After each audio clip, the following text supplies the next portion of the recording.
െങ്കിലും കാവ്യ മൗലാനമാരെന്ന് വിളിച്ചിട്ട് ബഹുമാനപ്പെട്ട കാന്തപുരം ഉസ്താദിന്റെ മെക്കിട്ട് കയറിയാൽ നിങ്ങൾക്കറിയുമോ, മണ്ണാർക്കാട് നമ്മളെ രണ്ട് ചെറുപ്പക്കാരായ SIS-ന്റെയും SSF-ന്റെയും പ്രവർത്തകന്മാരെ അതിക്രൂരമായി കൊലപ്പെടുത്തിയപ്പോ TP ചന്ദ്രശേഖരന്റെ കൊല ഈ നാട് മുഴുവനും ചർച്ച ചെയ്തപ്പോ അതിനേക്കാൾ അതിക്രൂരമായി ഒരേ വീട്ടിലെ രണ്ട് മക്കളെ കൊന്നു തള്ളിയപ്പോൾ ഈ പ്രസ്ഥാനത്തിന്റെ നേതാവായിരുന്ന ഖായിദുസ്സമാൻ കാന്തപുരം ഉണ്ടല്ലോ, ഈ പ്രവർത്തകന്മാരെ കൊന്നവരെ പാഠം പഠിപ്പിക്കുവാൻ ഒരു വിരലങ്ങ് ഞൊടിച്ചിരുന്നുവെങ്കിൽ കേരളത്തിന്റെ തെരുവോരങ്ങളിൽ അതിന് കാരണമായവന്റെ കബന്ധങ്ങൾ നിരക്കുമായിരുന്നു. പക്ഷേ ഉസ്താദ് അപ്പോൾ സംയമനം പാലിച്ചു. ആസന്നമായ തിരഞ്ഞെടുപ്പ് വന്നപ്പോ അവരെ സഹായിച്ച ആളുകളെ തോൽപ്പിക്കണമെന്ന് പരസ്യമായി ഉസ്താദ് പ്രഖ്യാപിച്ചു. ആ സ്ഥലത്ത് മാത്രം ഇക്കാര്യമാണ് ഉസ്താദ് പറഞ്ഞത്. അതിന്റെ പേരിൽ മഹാനായ ഉസ്താദ് അവരുകളെ രാഷ്ട്രീയത്തിന്റെ പേര് പറഞ്ഞു കുറ്റം പറഞ്ഞാൽ, രാഷ്ട്രീയത്തിന്റെ പേര് പറഞ്ഞു കുറ്റം പറഞ്ഞാൽ പ്രിയപ്പെട്ടവര് മനസ്സിലാക്കേണ്ടതുണ്ട്. ഇവര് രാഷ്ട്രീയം പറഞ്ഞിറങ്ങുന്ന ആളുകളുണ്ട്.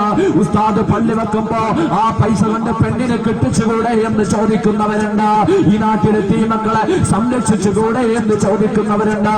ബാബരി മസ്ജിദ് തകർത്തു എന്ന പേര് പറഞ്ഞ് മുതലക്കണ്ണീരൊടുക്കിയിട്ട് എന്റെയും നിങ്ങളുടെയും ജുമാ നിസ്കാരത്തിന് ശേഷം പള്ളിയിൽ നിന്ന് പുറത്തിറങ്ങുമ്പോ പാട്ടപ്പിരിവ് നടത്തിയവരുണ്ട്. വൈകാരികമായി ചെറുപ്പക്കാരെ ഇളക്കി വിട്ടവരുണ്ട്.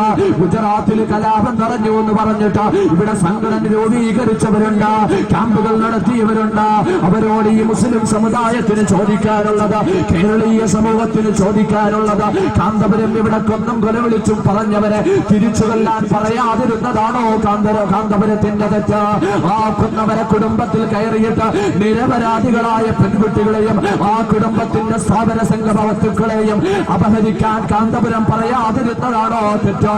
അതേ സമയത്ത് ബഹുമാനപ്പെട്ട കാന്തപുരം ഉസ്താദ് കാരണക്കാരായവരെ ഇലക്ഷനിൽ തോൽപ്പിക്കണം എന്ന് പറഞ്ഞതാണോ തെറ്റ്?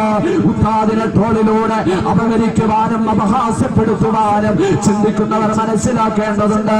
എന്ത് തോന്നിയവാസവും ആർക്കും പറയാമെന്നല്ല, ഇവിടെ എല്ലാവർക്കും നിരൂപണം നടത്താനുള്ള അവകാശമുണ്ട്.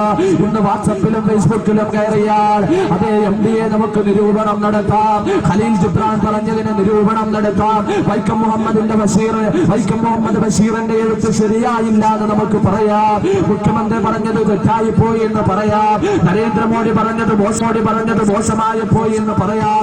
പക്ഷേ പറയുന്ന ചെറുപ്പക്കാരാ, ഞാനും നിങ്ങളും ചിന്തിക്കേണ്ടത് എന്താണെന്നറിയുമോ? പറയുന്നത് ആരെക്കുറിച്ചാണെന്നറിയുമോ? നിന്റെ വിരലൊന്ന് ഞെക്കുമ്പോഴാണ് നീ ചെയ്യുന്നതെങ്കിൽ, നീ പറയുന്നതെങ്കിൽ, പ്രിയപ്പെട്ടവരെ, നാം പറഞ്ഞതും ചെയ്തതുമെല്ലാം, ഞാൻ ചെയ്തതും എഴുതിയതുമെല്ലാം